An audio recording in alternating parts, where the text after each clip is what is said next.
About a month ago, I launched a service called Rate by Fresh, where I would rate people on their looks and build them a personalized LOOKSMAXXING plan called Aesthetic Blueprints. It wasn't a huge launch. The only advertisement I did for it was briefly mentioning it for 10 seconds in one of my videos. Initially, I thought I would get perhaps 5 to 10 sales, and it would be a good experience where I could learn more about the needs of my audience while learning to give more personalized advice. What I didn't expect was for over 100 of you to buy these blueprints, and for me to spend the next month and hundreds of hours grinding them out. To say it was overwhelming would be an understatement. I had to raise the price multiple times just to stop the flood of sales.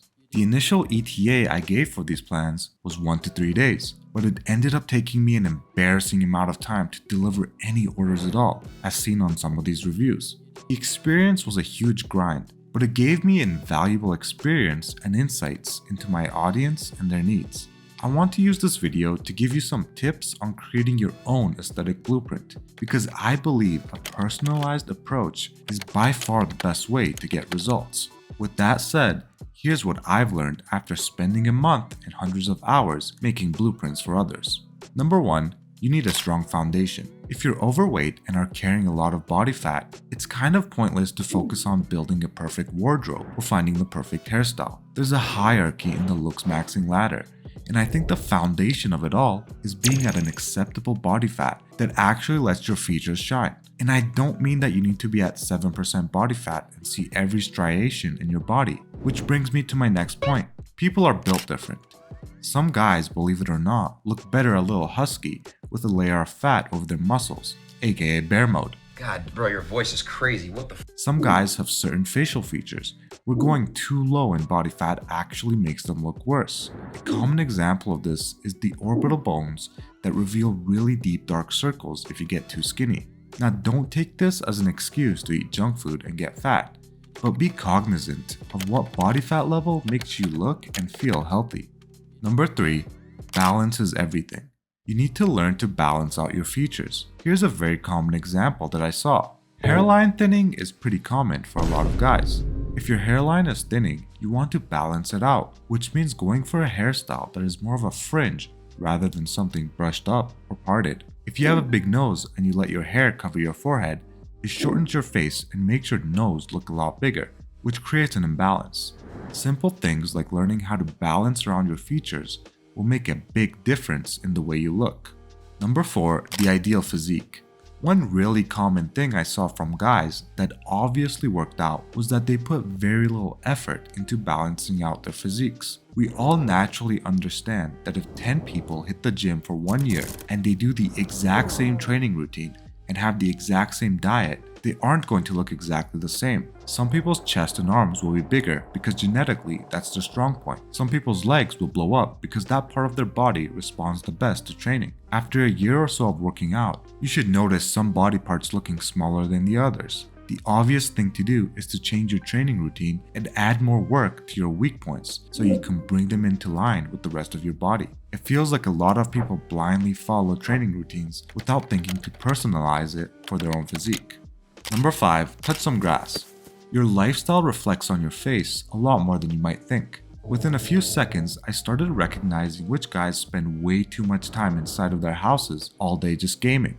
The biggest giveaways were having very pale skin, dark under eyes, usually from a weird sleeping schedule, and a messed up posture with forward rolled shoulders and a forward neck from spending way too much time on the computer. This is really underappreciated, but evaluate your lifestyle and how you're spending most of your daily time, and think about how it will reflect on your face and body. Number 6, make a vision board. I'm a very visual person, so every single blueprint I made had a vision board. This is just a page full of images that can represent different parts of the LOOKSMAXXING plan. It could be images of the hairstyle that I think would look best on the person, or images of different lifestyle habits that I think they should focus more on, like weightlifting or meal planning. Or it could just simply be pictures of guys that I think look similar to them that they should take inspiration from. Taking a bit of time to browse Pinterest and Google Images and just putting together a visual board of how you envision your new lifestyle and look is incredibly helpful, and I highly recommend it when making your own blueprint. Number 7, track everything. If you want to take your LOOKSMAXXING seriously and see true progress, you need to be tracking everything. If you want to lose weight and gain muscle, track your calories to make sure you're hitting your caloric and macronutrient goals. If you're not seeing gains in the gym, track your lifts to make sure you're progressively overloading your muscles. If you're not seeing any results with your skincare routine, stop using everything and add one product back at a time and track the changes in your skin.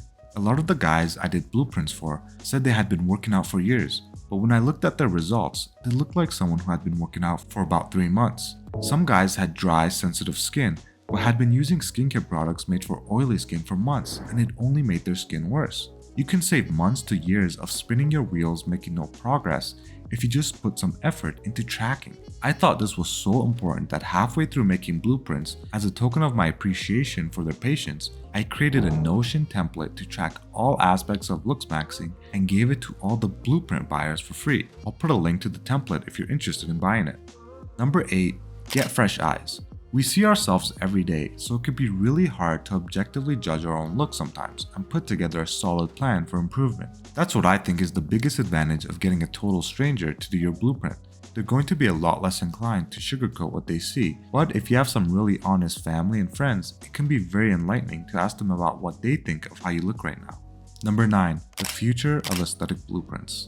As of now, the website and service for the aesthetic blueprints is still live on ratebyfresh.com. I'm not sure how long I'll continue doing them, just because it eats up so much of my time, but if it gets flooded again, I will be raising the price. One of the biggest positives to come out of this experience is that I built some really cool tools to help me streamline the process. I'm also working on an app for iOS that will make the process of making your own blueprint much easier, but don't expect this to be out for a very long time. I really do believe once you know the basics of LOOKSMAXXING, the next step is to personalize the advice, and that's where we're heading with our content.